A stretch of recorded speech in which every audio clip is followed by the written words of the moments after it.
আজ থেকে সারা দেশে এলপিজি সিলিন্ডার বিক্রি ও সরবরাহ বন্ধের ঘোষণা। দাবি আদায় না হওয়া পর্যন্ত অনির্দিষ্টকালের জন্য ধর্মঘটে যাচ্ছে এলপি গ্যাস ব্যবসায়ী সমবায় সমিতি। নতুন দামে নির্ধারণ ও সংকট সমাধানে ব্যর্থতার অভিযোগে এই সিদ্ধান্ত নিয়েছে ব্যবসায়ীরা। বিস্তারিত দেখুন প্রতিবেদনে। সারা দেশে আজ বৃহস্পতিবার ৮ জানুয়ারি থেকে তরলীকৃত প্রাকৃতিক গ্যাস সিলিন্ডার বিক্রি বন্ধের ঘোষণা দিয়েছে এলপি গ্যাস ব্যবসায়ী সমবায় সমিতি লিমিটেড। দাবি আদায় না হওয়া পর্যন্ত সারা দেশে এলপিজি সিলিন্ডার সরবরাহ ও বিক্রি বন্ধ রাখা হবে।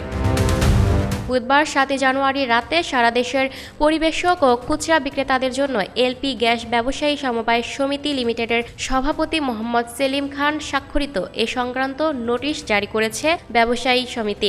এতে বলা হয়েছে, বাংলাদেশে বর্তমানে এলপি গ্যাসের চরম সংকটময় মুহূর্ত চলমান। এই সংকটময় পরিস্থিতিতে বাংলাদেশ এনার্জি রেগুলেটরি কমিশন পরিবেশকদের সঙ্গে কোনো ধরনের আলোচনা না করে নতুনভাবে মূল্য নির্ধারণ করে কোম্পানি পরিবেশক এবং ভোক্তাদের চরম বিপর্যয়ের মধ্যে ফেলেছে, যা একেবারেই অনাকাঙ্ক্ষিত। যেখানে সংকটই প্রধান সমস্যা, সেখানে ভোক্তার উপর দেয়া মূল্য নিয়ে কেন বিতর্ক তৈরি করা হচ্ছে এবং কেন সংকট দূরীকরণের উপায় খুঁজে বের করা হচ্ছে না। ভোক্তা অধিদপ্তর পরিচালিত অভিযানের কারণে দেশের জনগণের মধ্যে যে আতঙ্ক সৃষ্টি হয় তা সংকট পরিস্থিতিতে আরও তীব্র থেকে তীব্রতর হয়ে ওঠে উল্লেখ করে আরও বলা হয়, যার প্রভাবে বেশিরভাগ ব্যবসায়ী ব্যবসা বন্ধ করে দিতে বাধ্য হচ্ছে। সংকটময় পরিস্থিতি মোকাবেলায় জ্বালানি মন্ত্রণালয়, বিইআরসি এবং কোম্পানির সমন্বয়ে আমদানির মূল সংকট দূর করে বড় কোম্পানিগুলোর সরবরাহ নিশ্চিত করাই ছিল এই সমস্যার সঠিক সমাধান। কিন্তু তা না করে অহেতুক পরিবেশকদের ভোক্তা অধিদপ্তর দিয়ে হয়রানি করা হচ্ছে,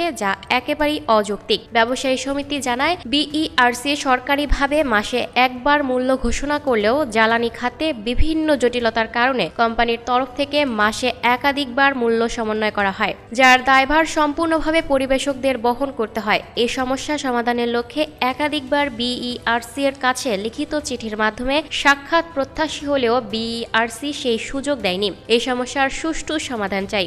জ্বালানি মন্ত্রণালয়, বিইআরসি, লোয়াব এবং পরিবেশকদের সমন্বয়ে একটি স্থায়ী কমিটি গঠন করার দাবি জানিয়ে ব্যবসায়ী সমিতি আরও বলছে, পরিবেশক কমিশন ৫০ টাকা থেকে ৮০ টাকায় এবং রিটেইলার কমিশন ৪৫ টাকা থেকে ৭০ টাকা করে মোট কমিশন ১৫০ টাকায় উন্নীত করা হোক। বাংলাদেশে প্রায় ২৭টি কোম্পানির প্রায় ৫,৫০,০০,০০০ সিলিন্ডার বাজারজাত করা হয়েছে, কিন্তু সেই মুহূর্তে মাত্র ১,২৫,০০,০০০ সিলিন্ডারে গ্যাস রিফিল হচ্ছে, যা প্রয়োজনের তুলনায় খুবই সীমিত। মোট চাহিদার ৬০% খালি থাকার কারণে পরিবেশকদের ৪০%-এর উপর মোট খরচ বহন করতে হচ্ছে, যা মূল্যবৃদ্ধির প্রধান কারণ। বেশিরভাগ কোম্পানি বন্ধ হয়ে যাওয়ায় সেই সব কোম্পানির পরিবেশকরা সিলিন্ডার রিফিল করতে না পারার কারণে এখন দেউলিয়ার পথে। সরকারকে সেই সব নিষ্ক্রিয় সিলিন্ডারের ভর্তুকি নিশ্চিত করতে হবে এবং নিষ্ক্রিয় সিলিন্ডারগুলো রক্ষার্থে ও নিরবচ্ছিন্ন গ্যাস সরবরাহ স্বাভাবিক করতে সরকারের হস্তক্ষেপ প্রয়োজন। এই পরিস্থিতিতে ৮ জানুয়ারি থেকে দাবি আদায় না হওয়া পর্যন্ত বাংলাদেশের সব এলপি গ্যাস বিপণন ও সরবরাহ কার্যক্রম বন্ধ থাকবে। এছাড়াও সব কোম্পানি প্লান্ট থেকে গ্যাস উত্তোলন কার্যক্রম স্থগিত থাকবে বলে জানিয়েছে এলপি গ্যাস ব্যবসায়ী সমবায় সমিতি লিমিটেড। এর আগে গত রোববার ৪ জানুয়ারি ভোক্তা পর্যায়ে জানুয়ারি মাসের জন্য ১২ কেজি এলপিজি সিলিন্ডারের দাম ৫৩ টাকা বাড়িয়ে ১,৩০৬ টাকা নির্ধারণ করেছে বাংলাদেশ এনার্জি রেগুলেটরি কমিশন। নতুন দাম রোববার সন্ধ্যা থেকেই কার্যকর হয়েছে। Lucky Akter, up to date news, Dhaka.